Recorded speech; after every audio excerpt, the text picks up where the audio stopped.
সন্ত্রাস বিরোধী সংশোধন 2026 সংসদে উত্থাপিত হলো।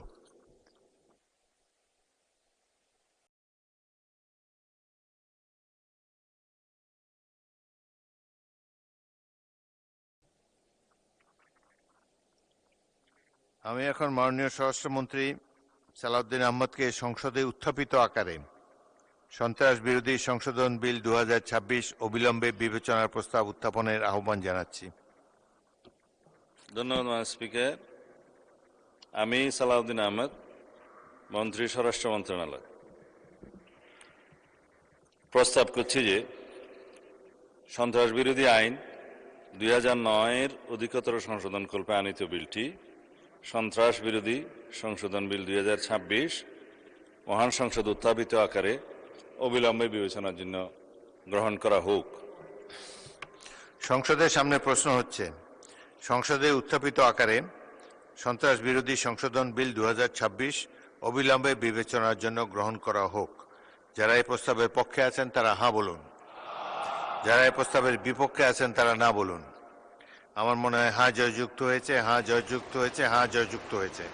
অতএব সংসদে উত্থাপিত আকারে সন্ত্রাস বিরোধী সংশোধন বিল 2026 অবিলম্বে বিবেচনার জন্য গৃহীত হল। মাননীয় সদস্যবৃন্দ, বিলটির উপর দফাওয়ারি কোনো সংশোধনী নেই। আমি এখন এই বিলের দফাগুলো সংসদের সামনে পেশ করছি। সংসদের সামনে প্রশ্ন হল, বিলের দফা 2, 3 ও 4 এই বিলের অংশ হিসাবে গ্রহণ করা হোক। যারা এই প্রস্তাবের পক্ষে আছেন তারা হ্যাঁ বলুন, যারা এই প্রস্তাবের বিপক্ষে আছেন তারা না বলুন। আমার মনে হয় হ্যাঁ জয়যুক্ত হয়েছে, হ্যাঁ জয়যুক্ত হয়েছে, হ্যাঁ জয়যুক্ত হয়েছে।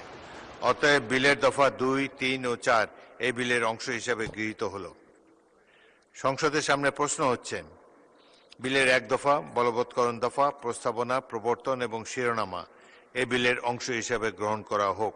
যারা এই প্রস্তাবের পক্ষে আছেন তারা হ্যাঁ বলুন, যারা এই প্রস্তাবের বিপক্ষে আছেন তারা না বলুন। আমার মনে হয় হ্যাঁ জয়যুক্ত হয়েছে, হ্যাঁ জয়যুক্ত হয়েছে, হ্যাঁ জয়যুক্ত হয়েছে। অতএব বিলের 1 দফা বলবৎকরণ দফা প্রস্তাবনা, প্রবর্তন এবং শিরোনামা এই বিলের অংশ হিসাবে গৃহীত হল। মাননীয় স্বরাষ্ট্রমন্ত্রী, আপনি বিলটি পাশ করার প্রস্তাব উত্থাপন করতে পারেন।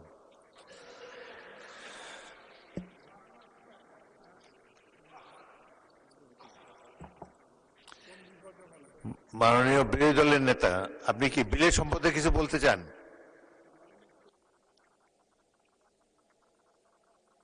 বিরোধী দল নেতাকে মাইক দেন। এই সংক্রান্ত একটা তুলনামূলক শীট আমরা এই 3-4 মিনিট আগে হাতে পেয়েছি, তো এটা পুরা পড়তে পারি নাই। যেহেতু আইনটা অবশ্যই একটা সেন্সিটিভ আইন, আমরা কি অনুরোধ করতে পারি যে এটা পাশের জন্য একটু সময় হাতে রেখে আমাদেরকে একটু সুযোগ দেওয়া হোক। মাননীয় আপত্তি জানাবার জন্য একটা নির্দিষ্ট সময় আছে, সে সময় আপত্তি করলে এটা আমরা গ্রাহ্য করতে পারতাম। এখন বিলের এই স্টেজে আর আপত্তি করার সুযোগ নাই। দুঃখজনকভাবে শীটটা তো পেয়েছি এই মাত্র। এনিওয়ে, এটা হয়তো এটা এ সম্পর্কে পরে আমরা দেখব, কিন্তু এখন বিলের এই স্টেজে আপত্তি করার কোনো সুযোগ নাই। অতএব সংসদের সামনে প্রশ্ন হচ্ছে, আপনি কি বিলটি পাশ করার প্রস্তাব উত্থাপন করেছেন?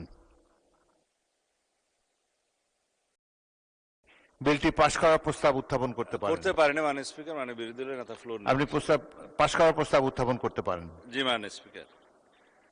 মাননীয় স্পিকার, এই বিলটা হলো একটি গণহত্যাকারী সন্ত্রাসী সংগঠনের নিষিদ্ধকরণ সংক্রান্ত একটা অ্যামেন্ডমেন্ট। আগের যে আইন ছিল সন্ত্রাস বিরোধী আইন, সেটা অ্যামেন্ডমেন্টের জন্য। মাননীয় বিরোধী দলীয় নেতা নিশ্চয়ই স্মরণে থাকার কথা, ওনারা এবং এনসিপির বন্ধুরা সবাই মিলে এটা আন্দোলন করেছিলেন। সেই আন্দোলনের প্রেক্ষিতে এটা মোটামুটি বাংলাদেশে একটা জনমত সৃষ্টি হয়েছিল। সেই প্রেক্ষিতে তাদের কার্যক্রম নিষিদ্ধ করা হয়েছে সন্ত্রাস বিরোধী আইনে, এবং অ্যাকর্ডিংলি সেটা নির্বাচন কমিশনে তাদের রেজিস্ট্রেশনটাও সাসপেন্ডেড হয়ে আছে। এবং এখানে এই আইনের অনুবলে পরবর্তীতে আর্টিকেল 47 অনুসারে সংবিধানের আইসিটি অ্যাক্টও পরিবর্তন এনে সংগঠনের বিচারের জন্য সেই আইনটাও সংশোধন করা হয়েছে। এখন আপনারা যদি এর উপরে আলোচনা করতে চান, আমার মনে হয় সংশোধনের সেকেন্ড রিডিং এর স্টেজে যদি আপনারা সংশোধনী দিতেন, আলোচনা থাকতো, এবং ফার্স্ট রিডিং এ উত্থাপনের পরে যদি আপনারা আপত্তি তুলতেন, তাহলে আলোচনা থাকতো।